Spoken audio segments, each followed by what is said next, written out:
All right, I'm on now. Good evening, everyone.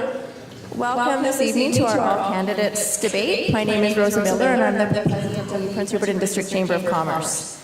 Before we begin, I would like to thank our sponsors this evening, Prince Rupert Grain, BC Northern Real Estate Board, CityWest, and CFNR.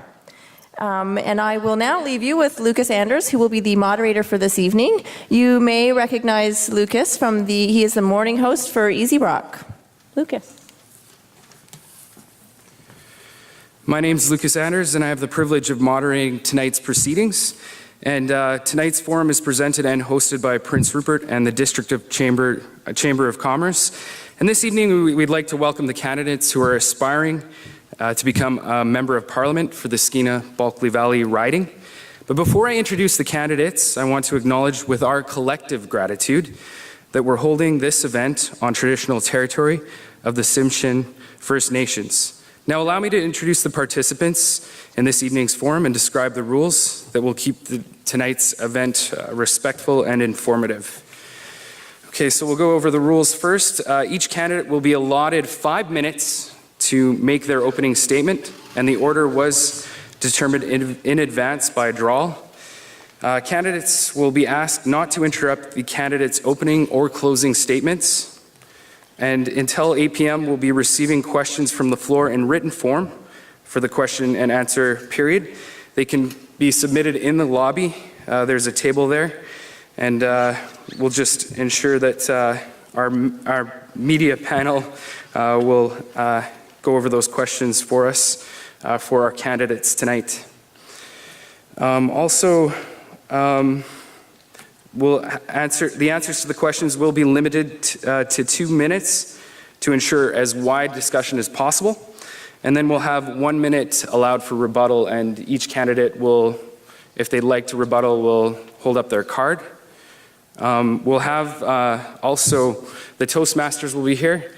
They're going to be giving our candidates the time cards. So for the opening statements, it'll be green for 3 minutes, yellow for 4, and then 5 minutes, or the end is red. So he'll give you the red card to stop you, and it'll be in that order for each. It'll be 30 seconds for the 2 minutes, 30 seconds for the, I believe we'll go with, what color was it? 1 minute green, 90 seconds yellow, red, and 2 minutes. Okay, so that's for the questions. Okay, so we are going to introduce in order, alphabetical order. First, we're going to start with Nathan Collin of the New Democrat Party, Brad Layton of the Liberal Party, Tyler Nesbitt of the Conservative Party, and Jeannie Parnell of the Green Party, and Donald Spratt of the Christian Heritage Party. Okay, well, I guess we're gonna carry on here. So we'll start with opening remarks, and we did this, like I said, by draw. And with the draw, we're gonna start with Donald Spratt with his opening remarks for the Christian Heritage Party. Good evening, everyone. Thanks for coming out to hear us tonight, and for all the organizers that's put it together and the media. Thank you for being here. The Christian Heritage Party stands on guard for the founding moral, political, and economic ideals that made Canada a great nation in the first place. I'm from Tumbler Ridge, by the way. I've been parachuted in here because our leader, Rod Taylor, is running out in the Ottawa area. Yesterday, when I listened to the news after our afternoon session at a school, I listened to the news and found out that Mr. Gerwald from Toronto, Sikh candidate with the Conservative Party of Canada, was not going to be allowed to run because he said something that was verboten. And basically what he said was what millions and millions of Canadians believe, but are afraid to say in our day of political correctness. And he said that homosexuality was unnatural, and they kicked him out of his candidacy in the Conservative Party.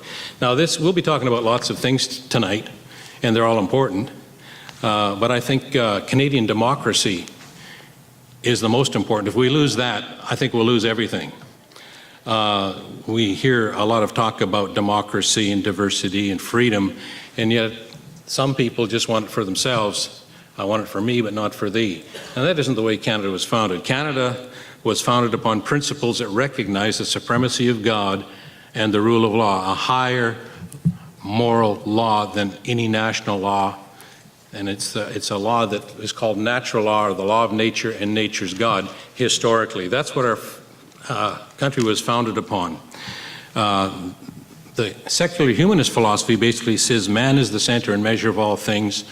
No deity will save us. We must save ourselves. What's before Canada in this election more than anything else is whether we will retain our trust in God as our founders did, where they put, he shall have dominion from sea to sea and from the river to the end of the earth. He shall have dominion from sea to sea is written over the top of our Parliament building in the main entrance. Okay, and that's because at our founding, the founders unanimously voted to accept our motto as he shall have dominion from sea to sea, and called the country the Dominion of Canada. So nations in the have always had to make this decision: will we be governed by God or ruled by men? And where they haven't retained their belief in God, it hasn't worked out well. You can't run in the NDP party or the Liberal Party in Canada these days, because the leaders have said very clearly that we won't accept anybody that's pro-life. Okay, that isn't democracy. That isn't the way the country started. And if we head down that road where we shut people up because they have beliefs that are unpopular, we'll lose all our freedoms. And the rule of law will fail us. The Charter of Rights is already failing people, and there are people in prison today, one Linda Gibbons, who spent over 10 years in prison because she's pro-life, just for using her free speech rights. There's something wrong with that. So that's why I point that out as a very big thing that's at stake in this election. And if we lose our freedoms to speak, we get driven from the public square because of political correctness, well, then the nation won't last long, our freedoms won't last long, and we will be subjects to the government. The Supreme Court of Canada basically has accrued unto itself more and more power, or really there's 9 lawyers now in Ottawa telling us, we the people, through our legislators, what we have to rule on, what they have to make for laws, and the parameters within they must make them. And for example, right now the hot issue that's coming up, or is on the table really, they've ordered them to make some decisions, and I forget what the timeline is, but it's very short now, 6 months I think, and that's on doctor-assisted suicide. Okay? That's backwards. We the people, through our elected representatives, need to be telling our judges to just rule according to the way the law is written, not be legislating from the bench. Okay. Thank you to Donald Spratt of the Christian Heritage Party for your opening remarks. We'll move on to Brad Layton of the Liberal Party. Good evening, everybody. Can you hear me out there? Good. First of all, I'd like to thank you guys for coming. It's really important for everybody to engage in this process because we need some change. So, as he said, my name's Brad Layton. I'm the Liberal candidate in the Skeena Bulkley Valley riding. I was born in Golden, BC in 1966. I moved to the Bulkley Valley in 1987, where I got a job with Protect Forest Resources in the forest industry. I've been there ever since, 29 years, started as a timber cruiser, and I've moved up to management finally. I have 1 daughter and 2 beautiful granddaughters that are under 3. They live in Houston.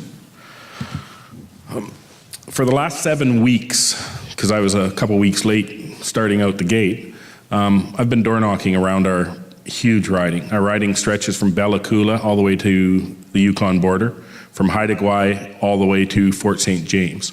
There's 49 communities, 51 First Nation communities within our riding, so basically 100 communities that we try to cover. I want to thank the candidates for all being here tonight. This is our second to last evening debate. By the time we're finished, we'll have done 17, counting the high schools. compared to some of the ridings around Canada, this one's definitely a challenge. So in my 7 weeks of door knocking, what have I found out? Well, talking to people right across the riding, we have some issues. We have problems with good paying jobs. We have problems within our environment and the environmental assessment process. We have large community infrastructure needs. We have housing issues, and as talking to people here in Rupert today, housing prices and rent prices are climbing, and it's getting harder, and it's putting people out of their houses. Local skills and trades training, placement for apprentices, First Nations concerns and issues, and residents just struggling to make ends meet. So having talked to all these people, and for the next 12 days, most of us will be back out there doing it again, I've come to the conclusion that we have two problems. The first being that the government, our current government, has stopped listening to the people and are taking us for granted. The second is our local MP, nice guy, Nathan, belongs to a political party that during this campaign has not presented a plan that I think will work for our riding and not for Canada as well. Both are more interested in their future, it seems, than your future. So it's time for change, real change across Canada. I believe I have the experience, the passion, the integrity to make a positive difference and make that change for you. I have lived and worked in our resource industries in this riding since 1987. I'm currently in my second term as a councillor, a municipal councillor. And one of the things that's taught me is the importance of being the voice of the people rather than being a message bearer. I'm truly passionate about the Northwest. I fell in love with it the minute I stepped up here for the job, and I plan on staying here until I decide to leave this world. Another reason that I decided to run is because I believe Justin Trudeau right now is the strong leader for Canada that we need. He's honest, transparent, passionate, and he's willing to listen. He has put forward a great team of candidates and a responsible plan to govern that includes a historic commitment to invest in growth through a much-needed national infrastructure plan.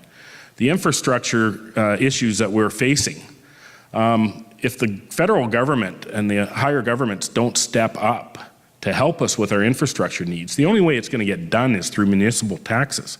And I bet you nobody here wants their municipal taxes to go up any higher than they already have. So we need our federal government as well as our provincial governments to step up in infrastructure. Strong commitment to protecting the environment. We say no to the Northern Gateway. Important emphasis on First Nations collaboration and reconciliation. We have a plan for the future of our country. And I want to make sure that that national plan has a local face in your community. As your MP, I will fight to get things done. I will fight to get every cent that we can within our riding for infrastructure. I will fight to get things done in a positive way and work on issues that you have told me are important. For example, I'll ensure that the region receives their fair share of all funds that we should get. Thank you, Mr. Layton. That's your time. We're going to move on to Conservative Party candidate Tyler Nesbitt.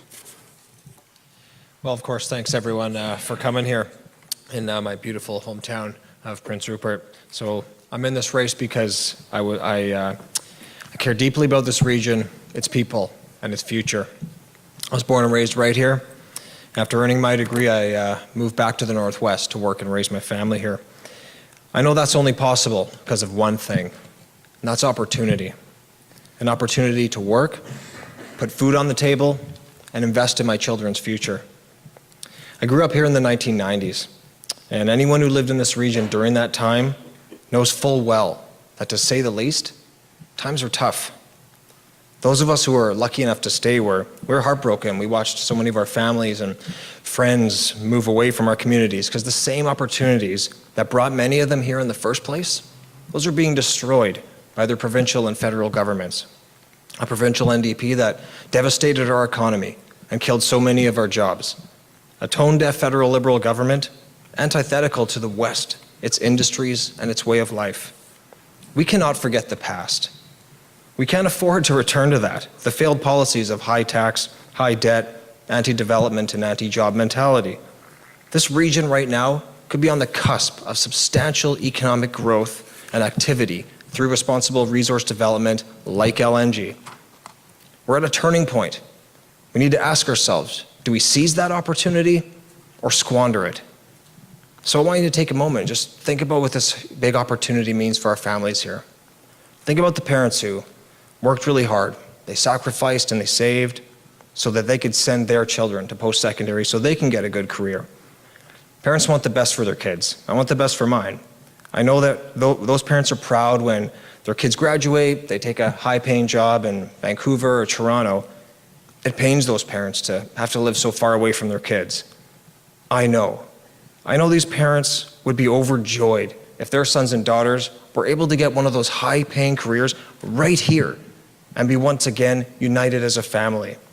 The economic opportunities at our doorstep will unite families. It's going to reunite families. It's going to make us a have region once and for all and show the rest of the country what we already understand right here, that Northwest BC is the best place on earth to work and raise your family. We can do great things in the Northwest, and we can do them together. We can bring benefits to all our people, but only if we work together. Elections are about contrasts, and the contrasts between our party and the other parties are clear. What is also clear is the record of the Conservative government. Despite an unprecedented period of global economic instability, the fact is that since the 2008 global financial crisis, we have performed well. We've grown this economy, created jobs, reduced taxes for every single Canadian, lifted people out of poverty, and have balanced the budget.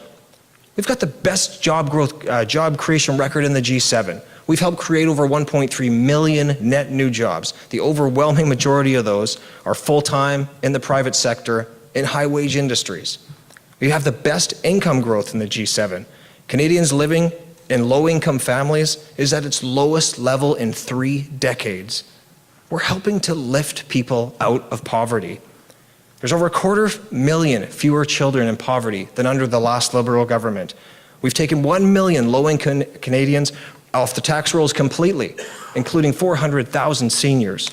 Since 2006, Aboriginal health funding is up 31%. We've got $2.5 billion a year for Aboriginal health services.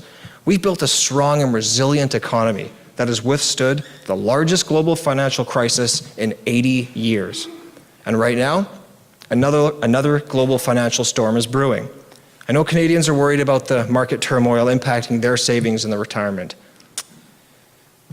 That's why we're ready to keep Canada strong. We're ready to meet the economic challenges that lie ahead, ready to emerge faster and stronger as we did just after the 2008 recession. With our long-term plan of low taxes, a balanced budget and growth, we're able to protect jobs, protect your retirement, and keep building our strong economy. The ballot question is clear. Which party is best able to manage the fragile Canadian economy and protect your job in the face of global economic turmoil? I'm asking people to protect our economy on October 19th. Only a Conservative government can protect our economy for the next 4 years. Thank you. Thank you, Mr. Nesbitt. We're going to move on to Nathan Cullen, and he's asked to take the podium. Thank you, Lucas. Thanks, Lucas. I do this out of concern for the safety of my friend Brad. I tend to gesticulate a lot when I talk, and particularly when I feel passionate about something, and this is something I feel passionate about. Thank you all for coming. Thank you to the Tsimshian people for allowing us to do our business here on the traditional territory, and thank you to my fellow candidates. This is no small thing to stand for office. It's no small thing to stand for elected office in this place because of this beautiful and vast territory. It requires a lot of effort and a lot of sacrifice on behalf of all our families who don't get to see a whole ton of us. Now, it seems to me this is one of those elections that comes along every once in a while that truly matters, that the outcome on October 19th is going to have a great impact, not only on our day-to-day lives, but on the very direction that Canada takes over the next long while. That the country going to get to choose between staying on the path that we've been on with Mr. Harper over this last long years, in which we've seen our reputation steadily downgraded across the globe, where we've seen 500,000 manufacturing jobs disappear while they sign all of these trade deals, and just, in fact, signed another secret one without telling us what's in it. And then they said, well, we'll show you the details after the election. Trust us. Well, I'm going to need a lot more than that before I trust Mr. Harper, given the current record. Now, you folks have all come out here through a certain wave of cynicism in our politics these days. The attack ads, the gutter politics, the personal attacks, and I thank you for it. I'd like you to take some courage, though, in the fact that this afternoon we were with some of the high school students today. And I've got to tell you, in the conversations that we had and the quality and the integrity of the questions that came forward, you should take some confidence and some hope in the idealism and the inspiration that these young people bring to this conversation. Some of them are joining us here this evening, showing further yet their commitment to this democracy. Even though many of them can't vote, they're here wanting to participate, wanting to be involved. I find spending time in our schools is one of the ways that I maintain a sense of hope after I get out of Parliament from time to time, because that place doesn't always lead us to our better selves. Yeah. Now, the last number of years, I've been elected as the Member of Parliament for Skeena. And attempting to tell the story of the Northwest right across British Columbia, but also right across the country, has been an incredible privilege. And I think an important story to tell, because the challenges that we face here in trying to grow the economy and bring jobs to the region while not destroying the planet for future generations, about how First Nations and non-First Nations people can reconcile and come together, is a story that the rest of the country needs to hear, because our country faces many challenges, yet many opportunities in those challenges. I don't believe elected office is a job. I think it needs to be a vocation. I think you need to be called to this and feel it in your bones and live it each and every day of your life. And the honor it is to try to speak on behalf of others requires a dedication that I admire anyone who seeks to stand for it. Let me end by saying this. We've all seen a lot of elections in the past where we've just finished voting here in BC, and there's Mansbridge on the television telling us we're ready to declare the government of Canada, and they haven't even counted our votes yet. It's not going to happen this time. All the experts and pollsters and pundits tell us that British Columbia is going to matter. Your votes are going to matter. Your voice is going to matter in determining the next government of Canada. I believe we can create a progressive future together, one that brings everybody along, doesn't seek to divide and conquer, and a Canada in which we can feel the full pride of our convictions in the way that we conduct ourselves. Thank you very much for coming out this evening.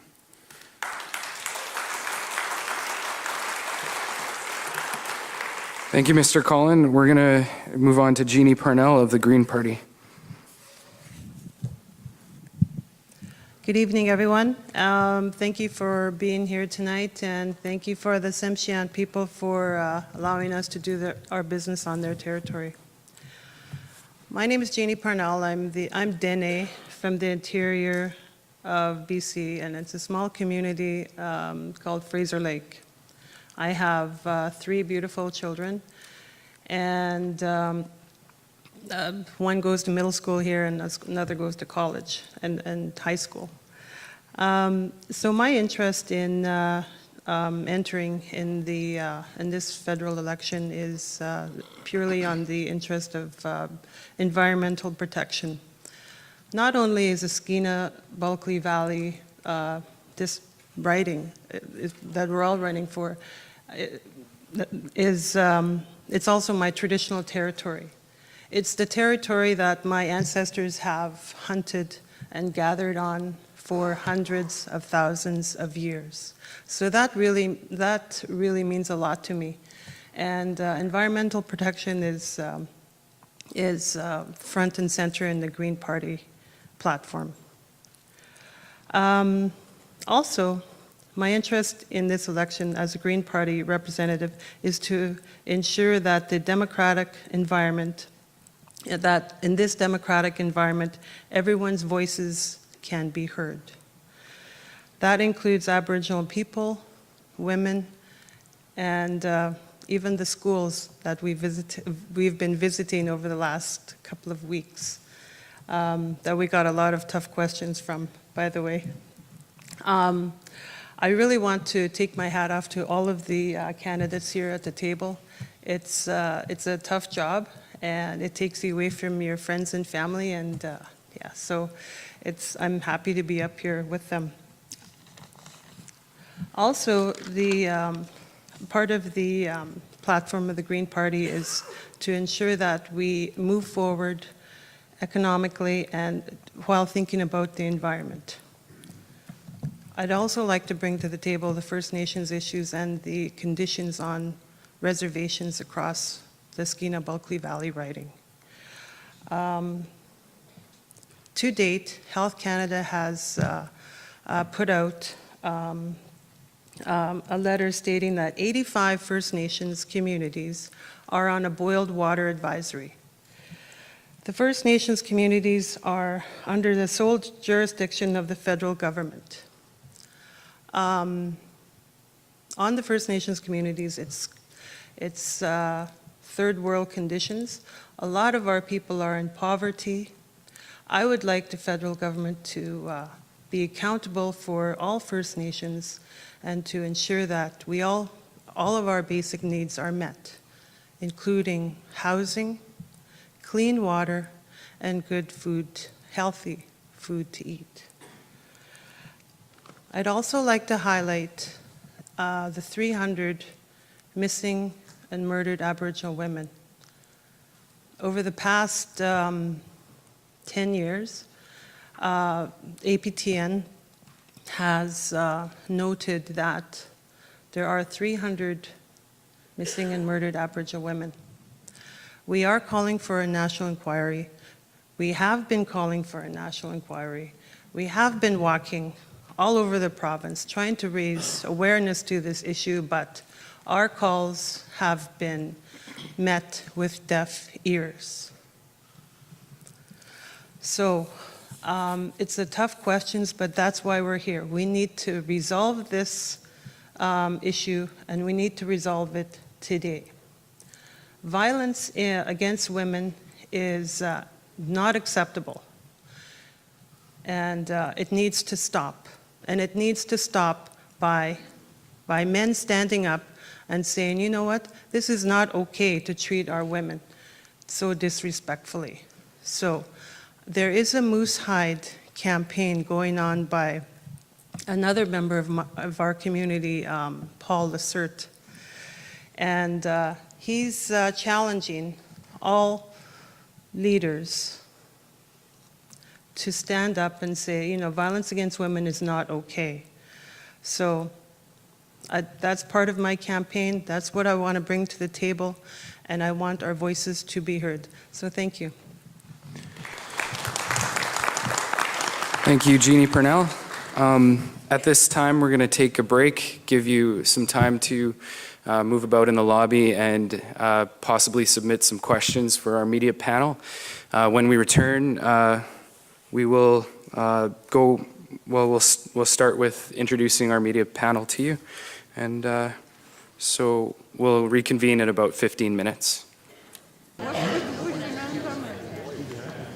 Okay, I guess we'll get started now. We're gonna move on. Just wanted to mention that our feed is live on CityWest Channel 10, also live on citywestchannel10.ca. And we'll get started to introducing our panelists for tonight. So we have George Baker from the CBC. We also have Carolina de Rijk from CBC as well. And, that was much louder. And Jean Law from CFNR.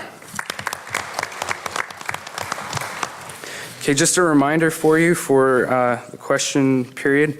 We're going to have 2 minutes for the question that that is addressed, and then a 1-minute rebuttal. Each candidate will be allowed 1 rebuttal. For the 2 minutes, we'll have 1 minute is the green, 30 seconds is yellow, and then red for the end. And then as well for the 1-minute rebuttal, we'll cut it to yellow for 30 seconds or 45 seconds, and then red for the to stop for the rebuttal. So we'll start on the end with George Baker with the first question.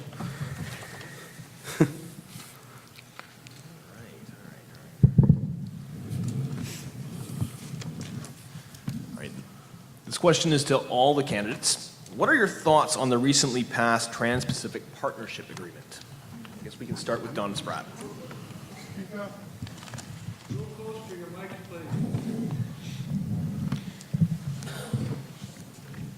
Don't know a lot about the Grand Pacific Partnership yet myself. I need to study it more. So it always depends what's in it. But I'm basically a free trader. I believe it's good as long as we don't lose our national sovereignty over it. So I think that needs to be guarded.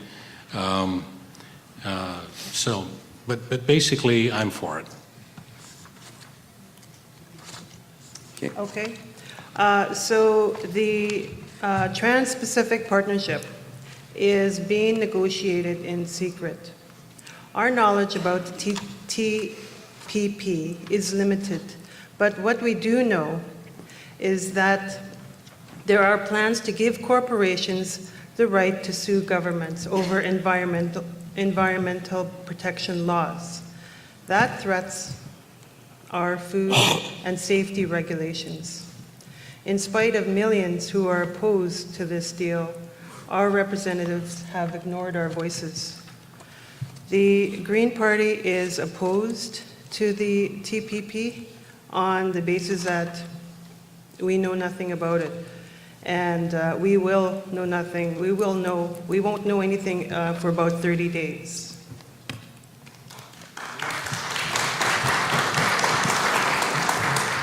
So the Conservative government has signed this agreement. Any government that steps in next is going to have to ratify that. So we've always supported free trade. We have now had 51 free trade agreements with other countries. The Liberals passed 3 trade agreements. The NDP's essentially voted against every single trade agreement that's ever been put forward. So this is a monumental deal. 800 million consumers are affected by this. Customers for our exporters. So this is a huge deal for British Columbia. And don't just take my word for it. I point to some of our organizations and manufacturers in this country. So the Forest Products Association of Canada says it's going to only further help and sharpen our edge and be more competitive in these emerging markets, benefit jobs and prosperity in Canada. The Canadian manufacturers and exporters say it's going to give us better access to 800 million customers. It's going to benefit our exporting companies. And when we think about Prince Rupert, when we think about this port here, I think about what we're doing here and what we're exporting.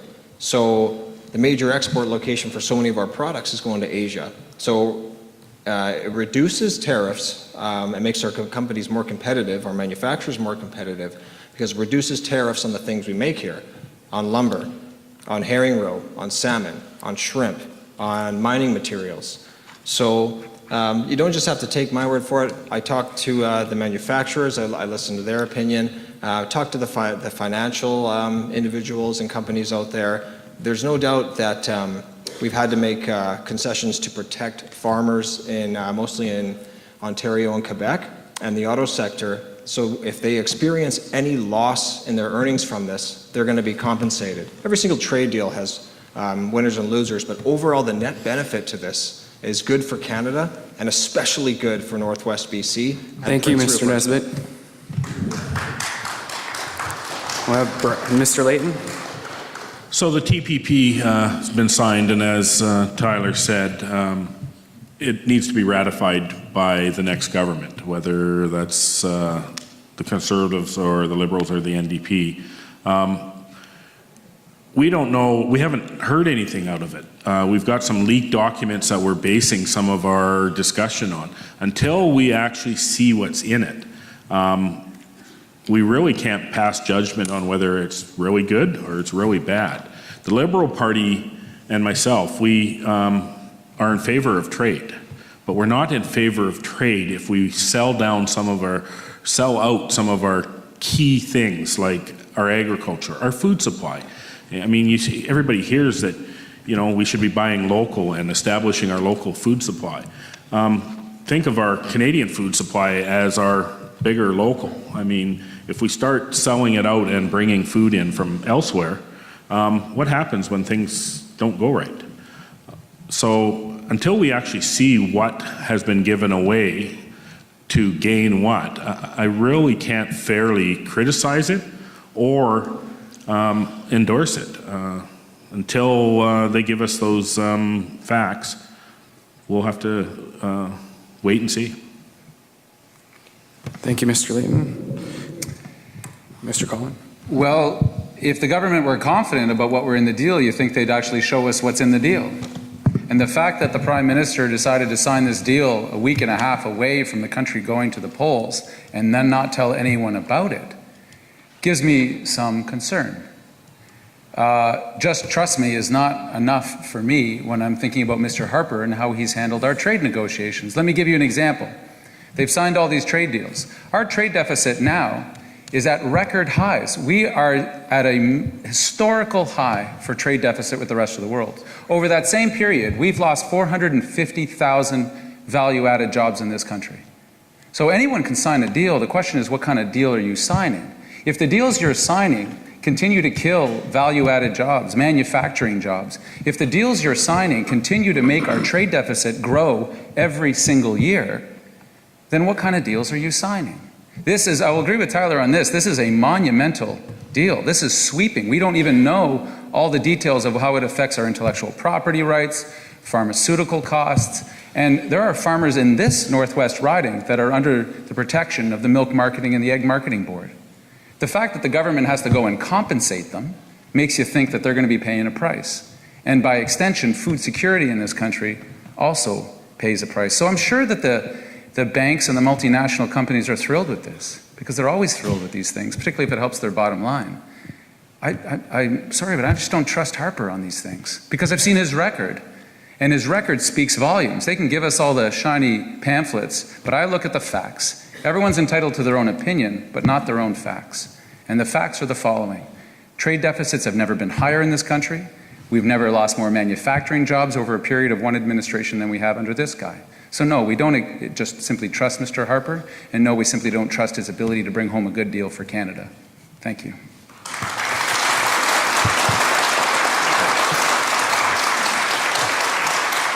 Okay, we'll move on to the next question. Carolina, sorry. This is a question for Nathan Cullen. I'm going to paraphrase it slightly. If elected, you yourself or your party, will you support Eagle Spirit Energy's oil refinery plan to pipe oil to ship the finished product from Lac Ballons? I still got some questions about this thing. It's definitely taken a different approach than Enbridge Northern Gateway in terms of having a plan and at least opening up the conversation about value added rather than all these raw export pipelines that keep getting pushed all over the place. Kinder Morgan, Northern Gateway, Keystone XL, they're all the same in the sense that they're raw export, which is about taking all the risk while we ship out all the jobs. Eagle Spirit has lined up more First Nations in support and more local communities. I still don't see a route or a proposal in terms of what it is. The second place that I would circle for concern is that our environmental assessment in this country has been gutted by the current government, to the point where you can't cross-examine the oil company when they come to present their project. You can't ask any questions as the public, and that to me seems not very democratic. The Conservatives, through those omnibus bills you all know about, gutted the Fisheries Act to take habitat protection out of the Fisheries Act so that fish habitat isn't suddenly important to fish, which last time I checked it is.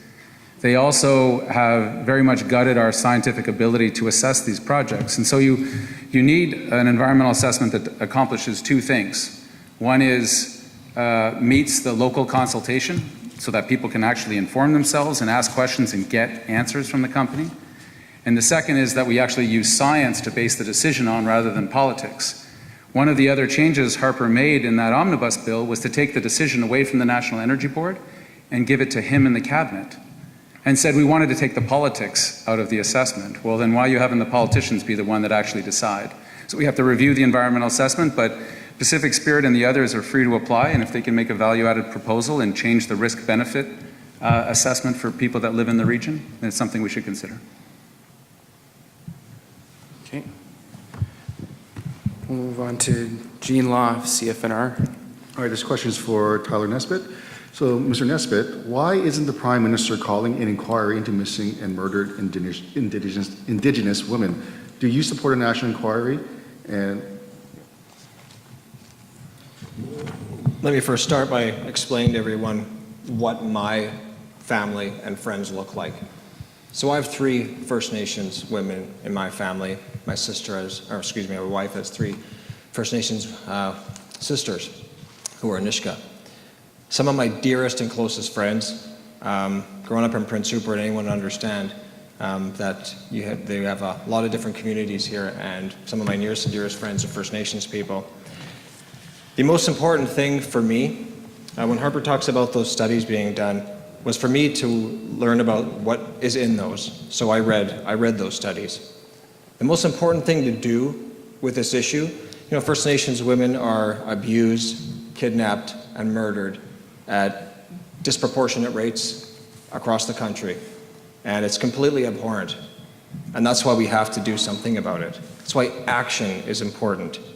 So in a lot of those reports, especially the RCMP reports, they talk about a few things. And the key is prevention and family violence, and creating programs and putting funding in there to prevent family violence.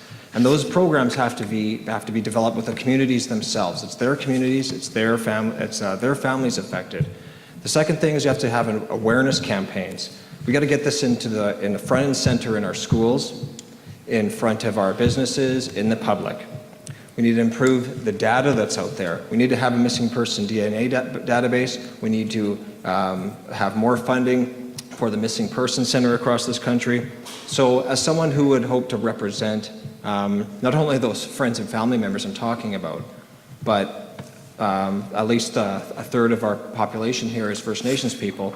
So I'm going to push for increases in that funding, increases in the funding for those actions, and I'll oppose any measure to take that funding away. That's what we need, not more talk with no plan about how to deal with it, but people who've actually read the studies and want to take the actions that have been recommended in them. Thank you, Mr. Nesbitt. So I think there's a rebuttal. what's that? Oh, rebuttal? Okay. Yeah, I want to comment that it's not a rebuttal necessarily. I just wanted to point out the fact that while these women were missing down on the downtown east side in Vancouver, and as we found out, disappearing into Port Coquitlam on a farm, I was standing on 44th and Victoria where there's an abortuary outside of the zone. Well, no, I was just inside the zone. I was stood in both areas. And I had 3 police cruisers going around the block, watching me and listening to me as a friend and I were there, while we talked and prayed a little bit. And Donald, we're going to have to move on, I'm sorry, unless this is a rebuttal. Am I over? But you said it wasn't a rebuttal, so this is either it's a comment or... Anyway, they were listening out the window with Okay. their ears My stretched to see if I apologies. would say the word abortion so they could arrest me instead of being out there arresting these killers. Personal experience. Okay. All right, we're going to go back to George Baker. Next This question. is another question from the audience for all of the candidates. And I guess we'll start with Nathan Cullen. If elected, what steps does your party plan to take to address the treatment of the mentally ill in Canada? This is, excuse me, this is an important question. So this is perhaps in our public healthcare system been one of the places where we've had the greatest failure. Part of it comes from, I suppose, prejudice that we have in our society against people who are struggling with mental illness. We don't like to talk about it. It gets vilified all the time. We still use expressions and jokes that perpetuate that. So the parties come out, my party's come out with a mental health strategy across the country. I don't know if it's fair to say this explicitly, but what got brought home to me around mental illness and where it happens and how it needs to be addressed is when I was working with a family in Terrace whose son had killed himself, who had served 2 terms in Afghanistan. And aside from the terrible treatment he got from Veterans Affairs and not supplying him with basic mental health support and counselors and the military's treatment even afterwards by not helping with the funeral, the father of this young man said, you know, there's more of our soldiers have died since coming home than died in Afghanistan. And I thought, wow, you know, as dangerous as Kandahar is, one of the most dangerous and violent places on earth, we've lost more of our soldiers who have come home dealing with PTSD and a system that didn't know what to do with them, frankly.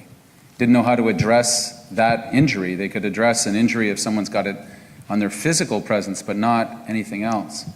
So the conversation needs to continue. We've had, during the course of this campaign, people come forward at debates and in the schools and ask us these questions as well. Talk about themselves struggling with mental illness. There was a young man in, I want to say it was Terrace just the other day, who had the courage to stand up and say, what are you going to do about this? And that's the kind of courage we need to at least open up the conversation, and then we need a government with a plan to actually deal with it and support those families and individuals. Thank you, Mr. Cullen. Go ahead, Mr. Layton. Yeah, so the Liberal Party has a plan and investment to start dealing with it. But as Nathan says, and we agree a lot on this, is we need to bring it to the mainstream. It's not talked about a lot. I have dealt with it in my family. And we need to bring it to the forefront and deal with it. Since the 1970s, we've had a trend of cutting services for mental health issues. We saw it with when you have Extreme, where the beds disappeared in the 70s, where places were shut down that we needed. And home support and other things have been slowly cut over time. The Liberal Party, we're increasing funding for both mental health issues and home care support, which will feed in to help with the mental health care as well. $3 billion to start with and grow from there. We need to solve this problem. We're seeing more of it, as Nathan said. Our soldiers are dealing with it. Our youth are dealing with it. And it's becoming prevalent that without the care, we're seeing more suicides and more issues. So. Okay, Mr. Nesbitt. So this is a serious issue in this country, and you know, it's about time we started recognizing that. And so I'm encouraged by some of the recognition that we've seen from all levels of government, but not just there, but in our communities and into our schools. I think we all know someone dealing with some form of mental illness, and you know, these things extend to not just things that don't seem debilitating to others, but they are. Things like panic disorders or anxiety disorders, things like that. Those are hellish to live with. So I think it's incumbent on us to all educate our kids about this, and to be aware of that at the workplace and all that. And I just want to talk about veterans. You know, it's important to point out that funding for vets is up 35% with this government. And the focus really has been, in the last while, on the mental health strategy. So they opened up 7 new operational stress injury centers. There's a Getting Back to Mental Readiness program, expanding access to family resource centers, all these things. I know multiple guys from Prince Rupert right here who have done multiple tours in Afghanistan. And you know, they come back with stuff, and they're tough. So you don't always see it, they don't always show it. These are the bravest people among us. But you know that they're living with some scars there. So I'm gonna be, even though we don't have a base here and veterans issues might be a small issue, that's one of the things I wanna take to Ottawa, is ensure that we need to be ready to use our soldiers to help vulnerable people around the world and protect them, but we need to take care of them when they get back home. That's something I wanna fight for. Okay, Mrs. Parnell. So the Green Party does have a mental health strategy, which includes to embrace the holistic health and to increase funding. Also, in terms of PTSD, a lot of Aboriginal people have suffered from PTSD through residential school and through colonization. And because of that, the Truth and Reconciliation has put forward 94 recommendations to a mental health strategy. I know that when Stephen Harper came into power in 2006, first thing he did was cut $1 billion from Aboriginal funding in the status of women. The Green Party would like to reestablish that funding and to address all of the mental health issues in rural and urban areas. Okay. Okay. Go ahead. I'd like to say something if. Yeah. Okay, I think a lot of illness is organically caused, but in many cases it's also comes from a root which is spiritual. The spiritual decline in this country has led to a moral decline, which has led to a decline in the family, the nuclear family, and has led to some mental illness. And I think if we're not dealing with those issues, we're just dealing with the leaves and the fruit rather than the root. And no government then can deal with the issue until they get back to dealing with the root of the problem, at least as many as possible. Okay, thank you, Mr. Spratt. And Carolina, we'll get you to ask the next question. Thank you. This question is for Tyler Nesbitt. Your party has said it will introduce a barbaric cultural practices hotline at the RCMP if reelected. The question is, what does your party define as a barbaric cultural practice? Pretty simple, actually.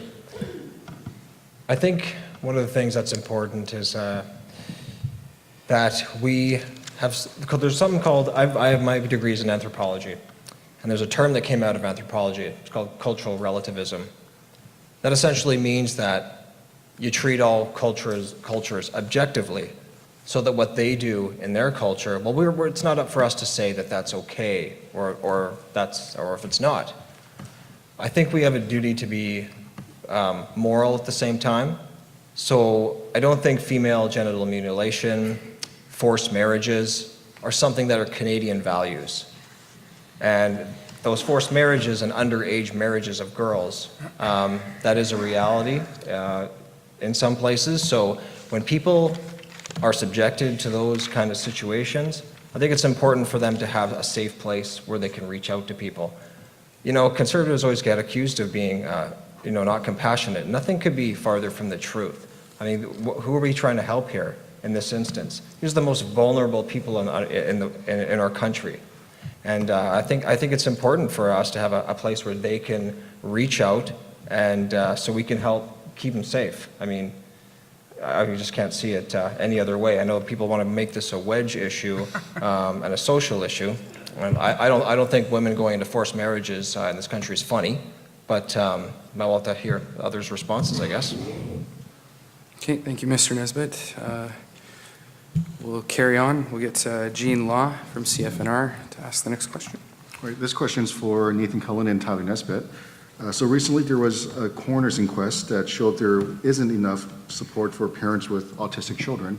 What do you plan to do to address the lack of functional early intervention for children with autism? We'll start with Nathan. Sure.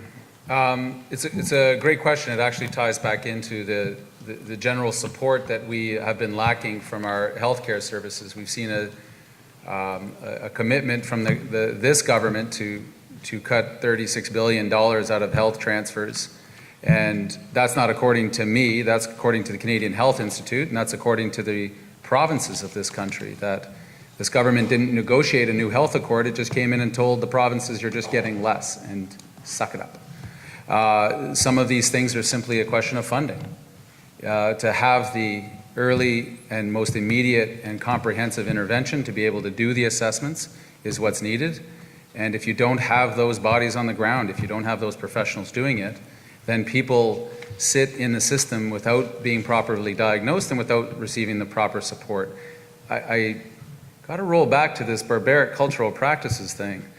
You wonder how bountiful has been going on all these years, and the forced and underage marriages that have been going on there. Where's the government there? The question was, who are the Conservatives trying to help with this whole niqab debate? As well, they're trying to help the Conservatives. They're trying to. This is distraction politics 101, folks.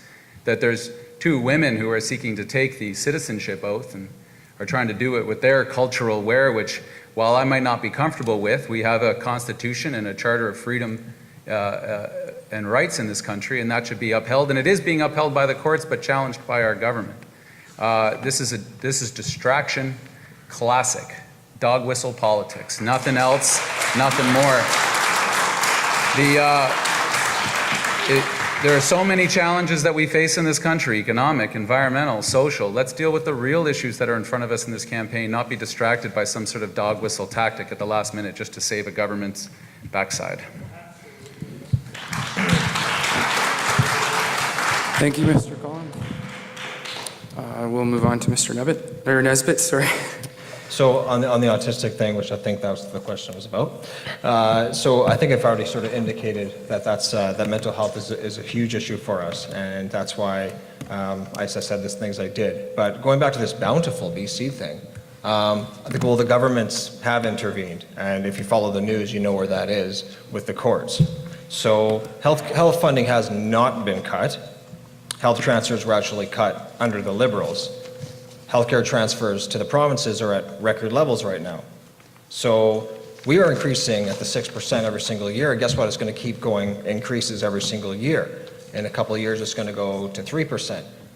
The federal government's increasing our contribution to the provinces for a jurisdiction that is theirs at a greater level than they're contributing to themselves.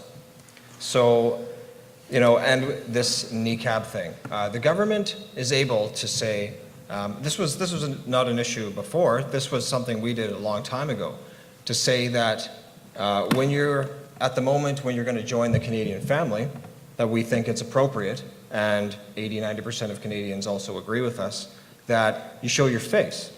And a judge who has a different mentality, so a lawyer turned into a judge, has a different political leaning, and he makes a judgment and says, no, you can't do that. The government has a right to appeal that, and so it did. And so the timing of that fits into an election. So I think that it's important to note we treat men and women equally in this country, and we're able to make up our own rules about how we behave at our citizenship ceremony. That's all this is about. It's not dog whistle politics. It's saying that other countries are entitled to their culture and the things they do, and we're entitled to ours.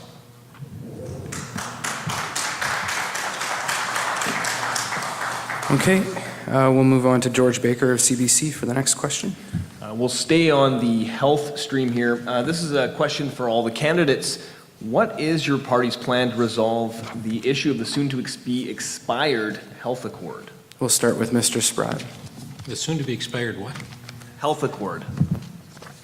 I don't know what you're talking about. That is the accord in which money is provided by the federal government to the provincial government to provide health care across the country. Well, obviously the federal government collects a lot of money, and they've been distributing it to British Columbia and other provinces. Last I understood, in BC we spend 60% of our budget on health care, and it doesn't look like it's going to get any less.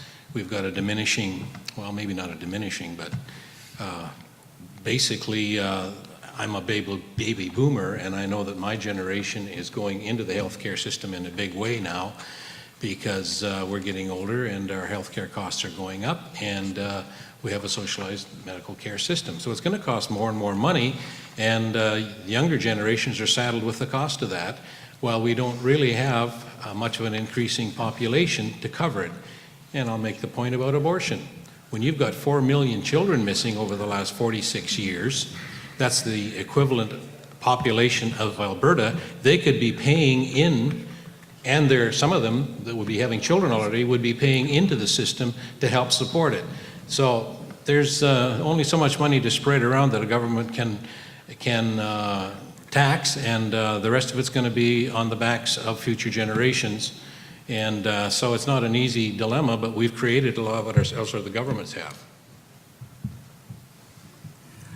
So just a quick answer. The Green Party will defend Canada's public health care by restoring all of the dollars that was taken out of the health care previously. And we'd like to also expand on holistic health. Okay, Mr. Nesbitt. So I already kind of alluded to the 6% for the next couple of years, 3% going forward. It's important to also note, since 2006, the increases in that funding have gone from $20 billion in 2006 to $34 billion. That's an increase of 70%. So struggling to find the cut term in there. So we'll be in renegotiation. That's going to be in collaboration with the provinces, but I think you'll expect to see those 3% increases. Like I said, it's a more of an increase than provinces are increasing the spending on their own healthcare funding. I think that's sustainable. I think that's good for the Canadian economy as a whole and a good balanced approach. Okay, Mr. Layton. So we will negotiate a new health accord with the provinces and territories, including a long-term agreement for funding. It's been more than 10 years since the Prime Minister sat down with the provinces and the territories to actually discuss and plan to strengthen our health care. Immediately as well, the Liberal Party is going to invest $3 billion over the next 4 years to deliver more and better home care services for all Canadians. This includes more access to high-quality in-home care, financial support for family care, and when necessary, palliative care. Canadian-funded universal health care. I mean, Canadians are proud of that. I don't care what political stripe you are. I call it part of being Canadian. It doesn't matter whether you're conservative or liberal, CHP, Green, or NDP.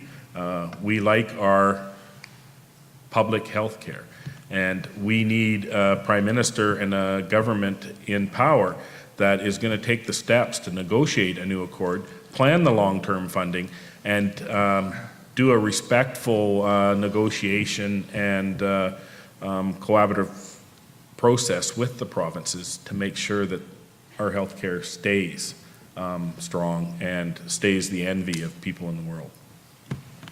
Okay, Mr. Collin. For that. Well, healthcare, I'm a New Democrat in our DNA. I remember when we came up with this idea, if you read the speeches from the people opposing it at the time, it was like Armageddon was coming. The communists were coming over the border and all that. And then lo and behold, as I agree with Brad, this has become part of our identity as Canadians. And also, the first thing he said, doesn't it pass you a little strange? You got a Prime Minister who doesn't want to get together with the leaders of our provinces and territories? That relationship together as a country isn't that important, and no wonder things have been so difficult between the federal government and the provinces on so many different issues, not just healthcare. And when you take healthcare transfers and take them from 6% to 3%, that's less. And when you add up what all those transfers mean in cuts, that's a $36 billion hole. And it wasn't a negotiation. The federal government came to a meeting of healthcare ministers in Victoria a few years ago who were preparing 3 days of meetings to negotiate a new healthcare accord. The federal Conservative government walked in, laid the new deal on the table, and 5 minutes later was out of the room. That's their, I guess, vision of negotiation. Now, we've committed and costed out in our platform the creation of 7,000 more doctors in Canada because there are 5 million Canadians today who woke up without a family physician. We also believe that we can have a national palliative care strategy for end-of-life care. This is a critical conversation for this country to get into, and it's a plan that's been supported broadly by the Canadian Medical Association and a number of faith groups around the country. And we need to create 200 new rural health clinics because many of our smaller communities have no decent access whatsoever to healthcare. And we need to help them out as well if we're going to maintain this part of our fabric as a country rather than rip it apart piece by piece. Thank you, Mr. Cullen. We'll have Carolina from CBC ask the next question. This question is for Brad Taylor. Your party has stated, sorry, Leighton. That's my just desserts for correcting you earlier. Your party states that you will act on the Cohen Commission recommendations on restoring sockeye salmon stocks in the Fraser. What about BC's second most productive sockeye river, the Skeena? So I'll admit that I don't know the details of it, but anything that is done for one area within British Columbia, and let's take it further, within Canada, should be available to do. So if we have an issue, which it sounds like we have, talking to people, then I would fight to make sure that that is done across. We have an example of the difference in Canada and fishing already. On the East Coast, you own the license, you fish the license. Here on the West Coast, our licenses are owned by commercial interests and rented to our fishermen. So that has to change. So it's the same thing on the fish. You know, if we're doing something down for the Fraser, then it has to be open and fair for all ours. And specifically within our riding, I would definitely be fighting for that. Okay, thank you, Mr. Leighton. Jean Law for CFNR. So this question is for all candidates. Where do you stand on Aboriginal title? And if title is proven, should First Nations have absolute control over that land, including the power to veto any project on their land? Okay, we'll start with Mr. Cullen. There was just recently, I don't know if people caught it, a group called the Boreal Leadership Initiative. It's made up of First Nations, environment groups, financial institutions, and resource companies, forestry, oil. And what they came to an agreement on is that in Canada, we need what's called free, prior, and informed consent of First Nations people. So when I'm dealing with the largest investors in this country, the folks on Bay Street who decide which projects to fund and which ones to not fund, having agreements in place for any resource project with local First Nations communities has become as essential as having an economically viable project, showing that you have a customer and that you have a product to sell. This component of rights and title. Now, unfortunately, we have a government in Ottawa right now. Let's see what happens in a couple of weeks. But right now, who has said that has kind of called people names as their sort of reconciliation strategy. You know, that you're a foreign-funded radical and an enemy of the state when First Nations have exercised their rights and title. Well, that's not a really good way to get along with people.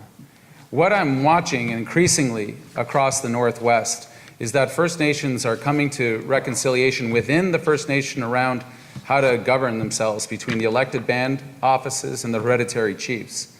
This is something that should be encouraged by the federal government and supported, because once First Nations, and some have it already and some are coming to it, have ways of making those decisions in a timely manner, then you can actually do the resource development. You don't do it with a bulldozer. We don't need more conflicts and more courts. We need reconciliation and respect. And that's the only way that we're going to get anything done and make things work both for local communities and for those resource developers looking to invest in the Northwest. Thank you. Thank you, Mr. Cullen. Mr. Leighton. So Liberal Party, sorry, my tongue is a little twisted. We have committed to a renewed nation-to-nation relationship with our Indigenous people based on recognition, rights, as your question, respect, cooperation, and partnership. This is both the right to do and sure path to the right thing to do and a sure path to economic growth. Part of this renewed relationship will make sure that the voices of our Indigenous peoples are heard in Ottawa, and they haven't been for a long time. As Prime Minister, Justin Trudeau will meet with First Nations, Métis Nations, and Inuit leaders each and every year that the Liberal government is in power.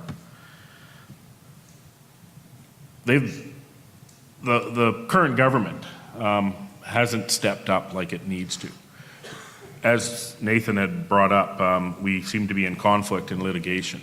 And what was it, Nathan? 183 court cases the government has launched against First Nations, and they've lost every one of them. It's time to change, and we need a strong government. We need somebody that is respectful and wants to build this country in a partnership, and the Liberal Party is that party. Thanks. Mr. Nesbitt?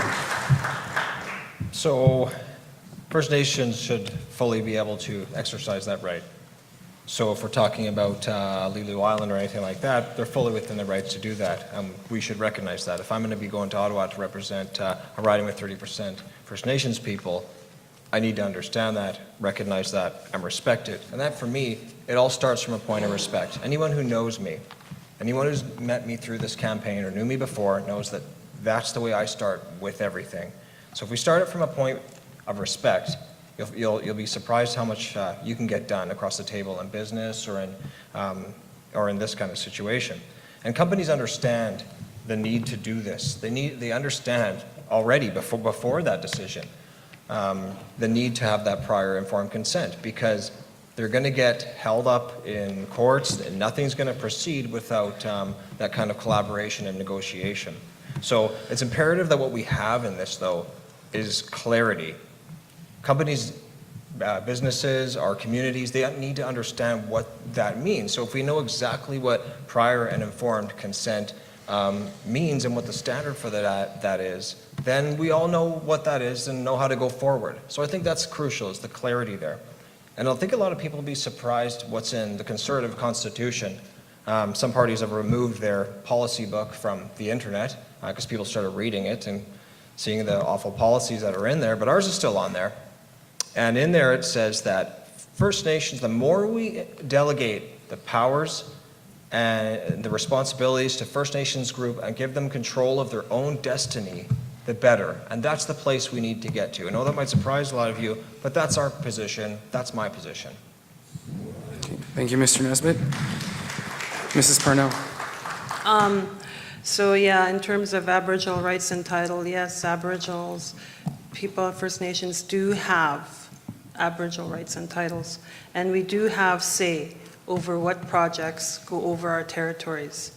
As you know, Aboriginal people are natural stewards of the land, and we steward the land through natural land use practices. I think the Canadian government has come a long way in the past 20 years, but we have a long ways to go. It's a start, though. Thanks. All right, Mr. Spratt. Well, Aboriginal title, of course, that always depends on how it's finally defined. It can't be absolute for anybody, either federal or local. The federal government has jurisdiction over transportation in the country, and that's for a good reason. But they're responsible to make sure there's every effort for reconciliation for past mistakes and travesties of justice, but also there needs to be honest communication and consultation about the future. There needs to be open, honest debate. And someone has to make decisions in this country to break deadlocks, because you can't have, say, one community out of dozens, for example, across the country have total veto power over the economic and transportation needs of the country, because we have to get things to market. And sometimes they have to go through territories. And so that's why the federal government has that jurisdiction, and I think has always had it from the beginning. Okay. But they need to be fair. Thank you. This is going to be our final question, so go ahead, George Baker, CBC. Okay, and this will be a question for all the candidates. If elected, how will you ensure that Lalou Island and Flora Banks are not harmed by LNG development? Okay, for this final one, we'll just go in the order that we selected backwards. So we'll go with Mrs. Parnell. Oh, okay. So we need to protect Lalou Island just because. Oh, no, this isn't the final question. Okay. Actually, we'll just go across again. We'll just keep it consistent. We'll start with Mr. Spratt, sorry. Go ahead. Oh, okay. Lulu Island. Just- Never been there. I think it's close to here. Yes. I'm from out of the area, but I'll move here if you elect me. Okay. If you don't elect me, I still may move here. I think the first thing is human life always comes first, so wherever it's built, I think we need this pipeline for natural gas and gas plants. Wherever it's built, it has to be in a safe place for human life, so if it blows up someday, it doesn't kill a lot of people. So that's the first thing. It needs to be done environmentally safe as well. All right. We've lived for 25, 30 years now at the coast. And in Richmond, there is an LNG plant that's been there for probably 4 decades or plus. I don't know how long it's been there, but it's never blown up. There's been ships coming in and out of there on the Fraser River for those decades. I haven't heard of any problems with it. But is a potential there? Sure, because it isn't a perfect world. And so there could be environmental damage if one of these things goes to the ground. I think the Canadian government has a responsibility over transportation to make sure that things are done safely and that these ships do come in and out of there safely. And if there's an accident, it can be dealt with. I don't think they dealt with the last oil spill from a ship that was in the harbor just recently. There's not enough protection there. So there needs to be more done to make sure that our environment is protected. But overall, it's not a perfect world. Things can happen, but overall it's been safe. There's a safe record for LNG, and there's a big market in the world for it. And I'm from Tumbler Ridge, full of gas wells. Okay, lots of gas there. Could probably run the province on natural gas on its own. So I think we have a big export market that we need to take advantage of. Thank you, Mr. Spratt. Mrs. Parnell? Okay, so this Lelu Island goes back to Aboriginal rights and title. Lelu Island, as you know, is owned by the Tsimshian people. And as natural stewards of the land, they know that the Lelu Island is a salmon spawning ground and needs to be protected. This goes into the Aboriginal food sovereignty area where we need to protect our natural foods of this environment: salmon, halibut, deer, moose, and everything. So I know that Elizabeth May has written a letter to support the Lelu Island and protect the salmon spawning ground. So I'm in agreement with that. All right, Mr. Nesbitt? So on that specific project, first thing to point out is the Laxqualams have made that Aboriginal rights and title claim, fully empowered to do that. So every project, all these things we're talking about is assessed on their merits. And they've all got to satisfy the various environmental, safety, and First Nations agreements conditions. But I will say this about this industry here. As someone who's born and raised in this town and who understands the needs of this community, I support and I want to see an LNG export industry in this riding, in this community right here. So not only the benefits that it brings to our own people here, to First Nations, to our suppliers and procurement people and contractors, and it goes on and on and on.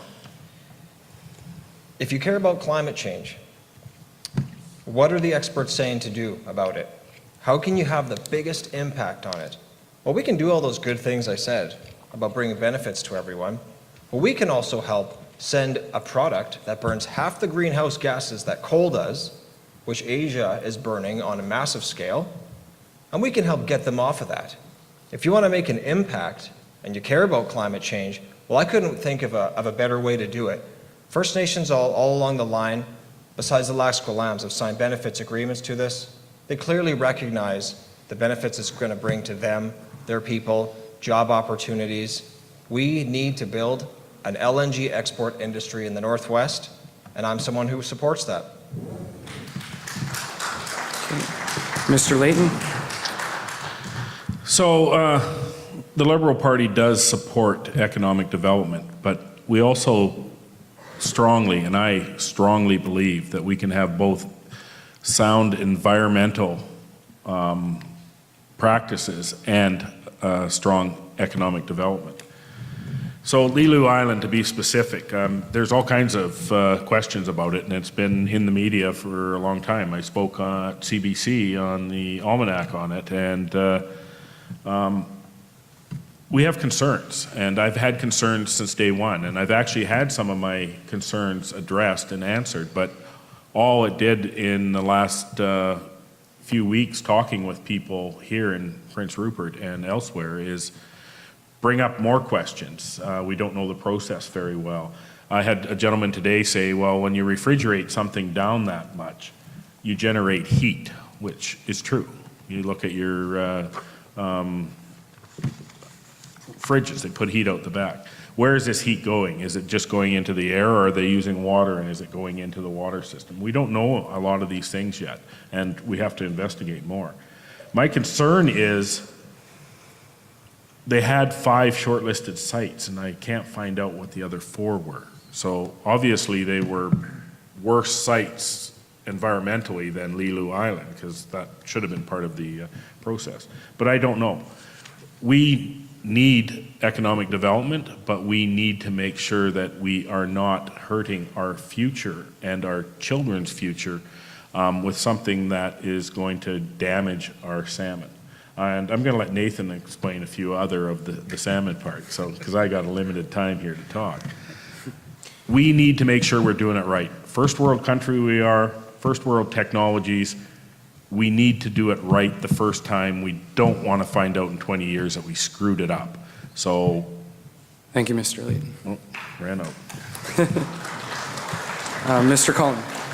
Well, if I'm the resident salmon expert up here, we're all in a lot of trouble. What I do know is, and explaining this to a crowd in Prince Rupert, forgive me, but I try to place all these things in context. And the location challenge of Lilu and the Flora Banks is that the Skeena system, the smolts come out and rear there as they get ready to go out, and then come back, and that section of eelgrass is really important for them to be able to survive going back up the river. And that's culturally significant, it's economically significant, it's a $140 million a year wild salmon economy that we have here in the Northwest, and we can all agree, I hope we can all agree on the importance of salmon.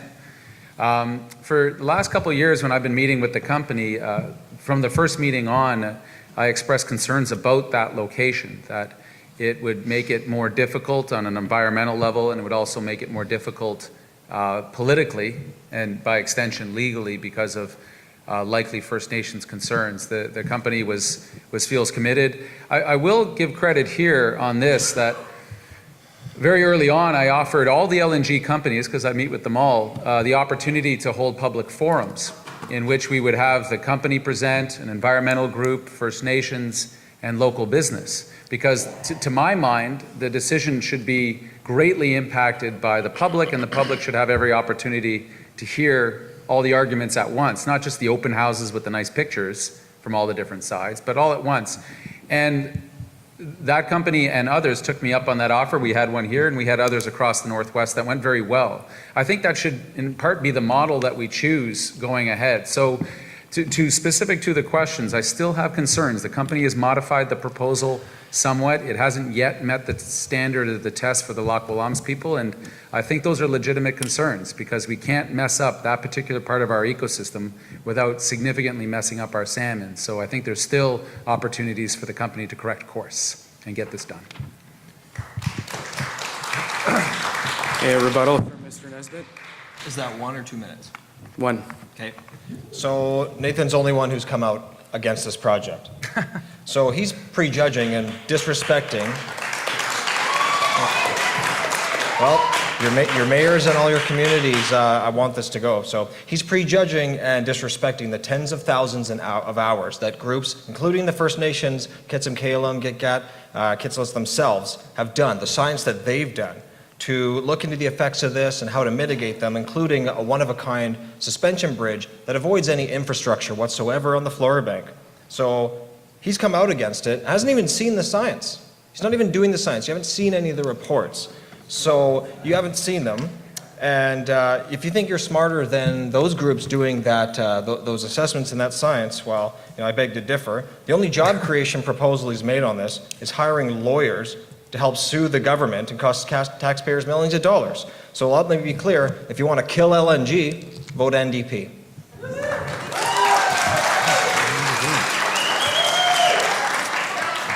That's unfortunate. Okay. Okay.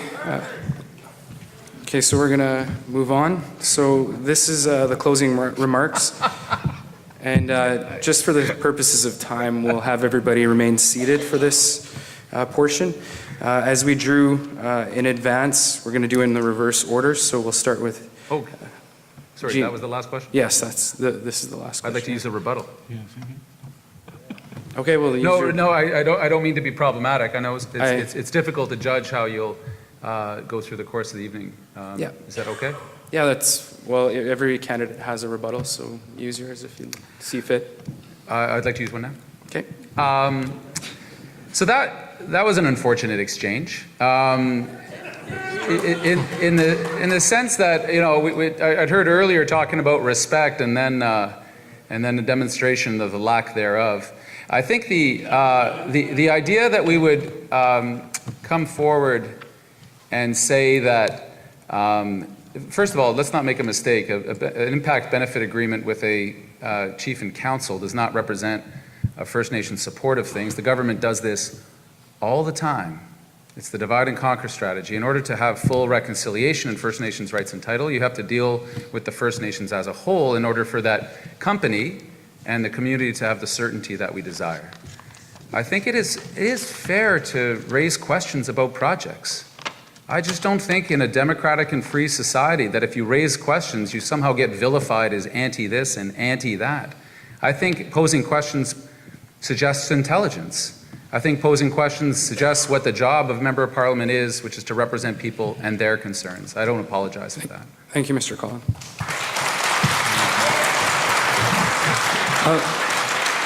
We have a rebuttal from Mr. Layton. So yeah, using our rebuttals up since this is the last question.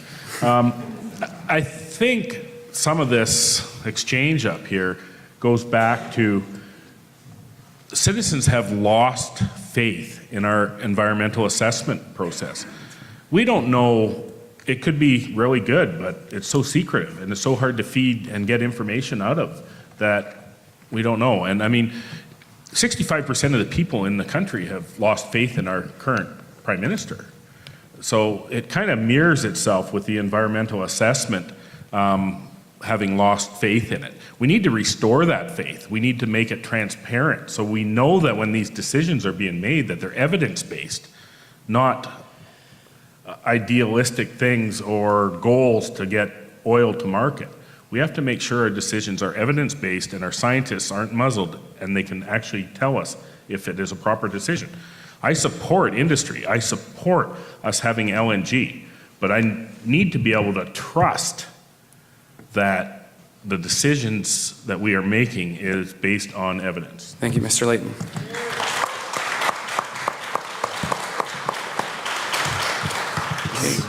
Okay. We can move on, or do you want a rebuttal? I have just a quick rebuttal. Sure. I know that the MP's position is to hear the voices of the people in its riding. And I know for years we have been calling for a national inquiry, and I'm wondering why it has been falling on deaf ears. As our incumbent, I'd like to ask the question is, has these voices been heard at federal level? That's to Nathan. Okay, he can probably address that in the closing remark. Or, Okay. Okay. Now, are we moving on to the closing now? Unless Donald wants to. He- Okay, I just wanted to. Okay, we'll go to closing remarks then. Okay, so, Okay, so we'll start with Jeannie, obviously. thank you. So thank you so much for attending tonight. Thank you to Channel 10 for being here and everyone out there watching. I love CBC. I've been a listener of CBC practically my whole life. And actually, the Green Party supports restoring CBC funding, just to let you know. I hope I brought to the table the issues that need to be addressed, including Aboriginal issues, status of women, and the 94 recommendations put forward by the Truth and Reconciliation. I'd also like the federal government to improve the living conditions on the reserves. I know in my community of Stalaten First Nations, we have been purchasing our water for years because we don't have a proper water system there. And in 2015, and we're talking about everyone's throwing billions of dollars everywhere, why can't we get clean water in our community? That's a basic need that needs to be addressed. Some of the basic needs in the First Nations community is housing. I know that the Green Party has a national housing strategy that we would like to build affordable housing in communities like Prince Rupert and Terrace. When you talk about big businesses in LNG, what happens? They move in the community. It's nearly impossible to purchase a house. Housing prices have skyrocketed.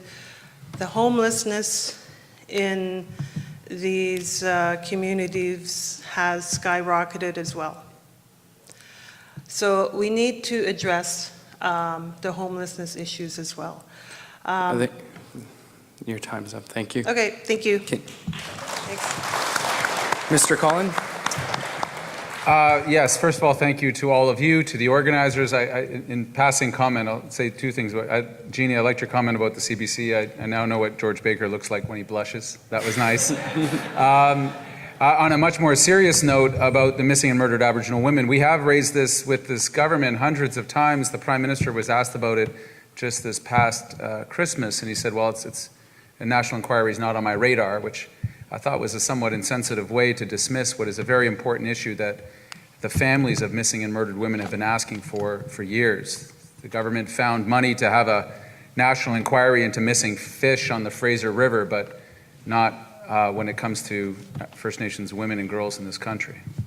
We got a lot of serious things to deal with in Canada, a lot of challenges. Record trade deficits, 500,000 missing manufacturing jobs, the highest personal debt load that Canadians have ever carried. We need to start adding more value, creating more jobs. Prince Rupert has been through some incredibly difficult years. Losing the mill, the steady loss of fish production, and the commercial fleet here. Yet this is one of the most resilient communities I've ever had the pleasure of knowing. It's one of the most connected communities I've ever had the pleasure of working with. And what we need more of is those investments like we were able to bring for the container port, for the airport, and for some of these other projects, and that we shouldn't dream any little dreams. That Prince Rupert truly can become a gateway to the world and in connecting with the rest of the world, and that will increasingly be the case. I feel more hopeful for this community than I ever have before, and as you contemplate your choice on October 19th, please make a choice, please vote, please bring a young person to the polls, please bring someone who's never voted before. This election matters. British Columbia's voice is going to help determine the next government. Let's pick a government that wants to work with us, not fight against us. Let's pick a government that finally respects Canadians and our values. Thank you so much for being here. Thank you, Mr. Collin. Mr. Nesbitt? Well, thanks, guys, for coming. I just want to point out something quick. Talking about someone's difference in opinion and issues is not disrespect, but let's talk about respect. Because in addition to the contrast between the parties, the difference between candidates is important as well. So I teach my children to judge people not by the color of their skin, but by the content of their character, how they treat and speak to others. So at our debate last night, I came to Mr. Cullen's defense when we were speaking about how he lives in Ottawa instead of in the riding. But it was just minutes later, an audience member essentially referred to me as a racist. But what was his response? He said her comments were courageous. And then you doubled down on that accusation and used the same term in your response. That's not courageous. That's deplorable. That's the kind of divisive rhetoric the people of the Northwest are sick of. We're tired of politicians pitting one group against another to help win an election. Either way, we need to elect someone who's going to unite people, not divide them. My wife has 3 sisters that are First Nations, like I said. My friends come from all walks of life: gay, straight, Asian, Indo-Canadian, First Nations. So I hope you can understand how deeply offended by that I was. I encourage you all to comb through my past, my social media, and analyze the content of my character, and then contrast that with the others. So I hope you'll ask yourself who has the kind of character, integrity, and a respectful approach that you'd be most proud of to represent you. We do need change. We need to change the person representing Skeena Bulkley Valley, because we can do better than that, and you deserve better too. Thanks. Okay, Mr. Layton. Okay, I got 2 minutes, so I'm going to be really fast, and I'm going to do this a little different. Since I didn't get to talk much tonight, since the questions were in these guys' courts, first I want to thank you for your participation. As I've said in all my closing, you guys basically are ambassadors. You've viewed us tonight, you've heard our answers, and you've asked questions. And I'm hoping you will take it and engage within the community with your friends, family, co-workers, and all that. And get everybody out that you can to vote and share your experience.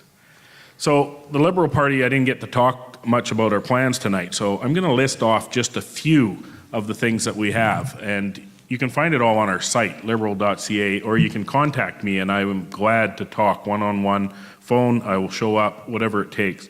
So $60 billion in infrastructure spending to kickstart our economy. Green infrastructure, social infrastructure, public transportation. Protect and restore credibility in our environmental assessments, create jobs, skills and trades training money, address housing issues, work and build respectful relationship with our Indigenous people to grow our country together, do the inquiry into the missing and murdered Indigenous women, implement all 94 recommendations in the Truth and Reconciliation, institute a tax-free Canadian child benefit instead of being taxed on the one that is there right now. Middle-class tax cuts and unfair tax breaks. Opportunities for young Canadians, 40,000 jobs a year. Will not end income splitting for seniors, even though we hear from some of the parties that we are. Increase retirement security with increased guaranteed income supplements. Post-secondary education, increase grants, raise the level that a family can make for money before they can apply for it. No repayment on student loans until you get a job at $25,000 or more. $3 billion over the next 4 years for health care. Thank you. On and on. So thanks. Thank you, Mr. Layton.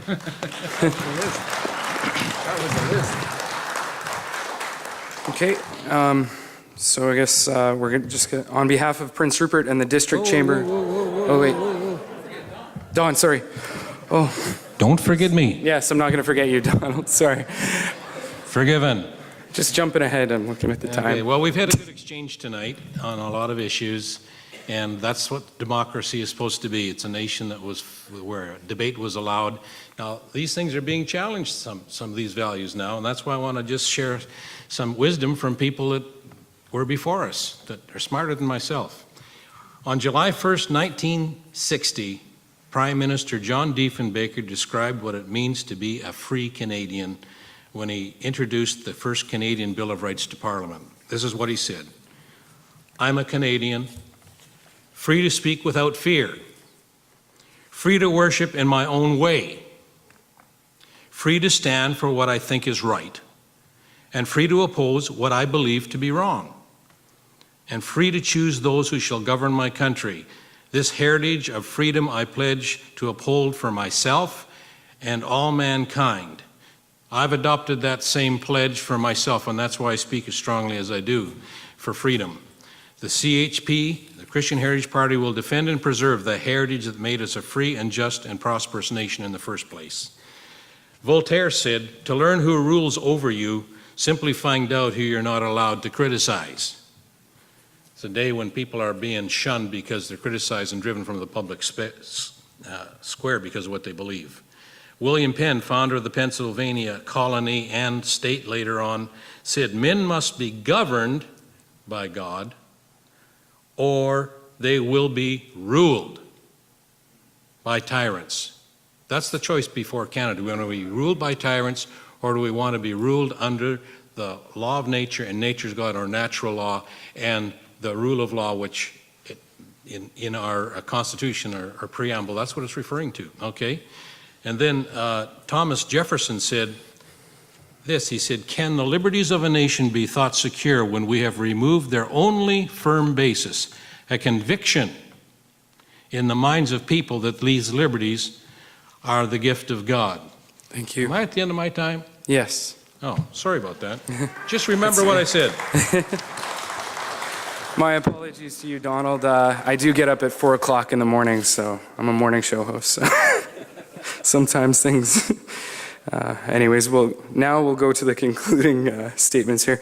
On behalf of Prince Rupert and the District Chamber of Commerce, I want to thank you all for taking the time to attend and inform yourself here at the All Candidates Forum at the Leicester Centre of Arts, and those who watched online through CityWest, Channel 10, and channel10.ca. And in particular, I would like to thank the candidates. We'll start with Nathan Cullen of the New Democratic Party, Brad Layton of the Liberal Party, Tyler Nesbitt of the Conservative Party, Jeannie Parnell of the Green Party, and Donald Spratt of the Christian Heritage Party for taking the time to come out. They've been doing a great deal of traveling across the Skeena, Bulkley Valley area, and it's a lot of hard work, and I wanted to acknowledge that.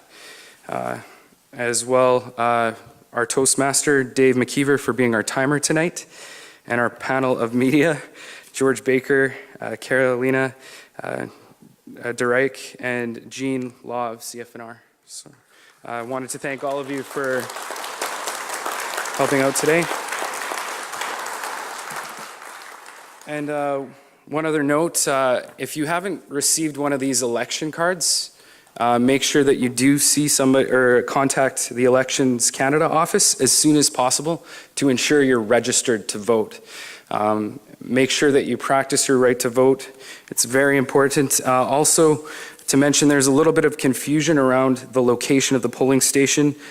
First Ave, it doesn't have the east on it. It's First Ave East. That's on the address on the voting card. Very close to Cow Bay there. Across from our station, pretty much above, on top of the hill here. So Broadwater, sorry, I didn't write that down. It's near Broadwater, just to clarify and make it a little bit easier for those of you who need to locate the polling station. They didn't make it all that clear on the card, so.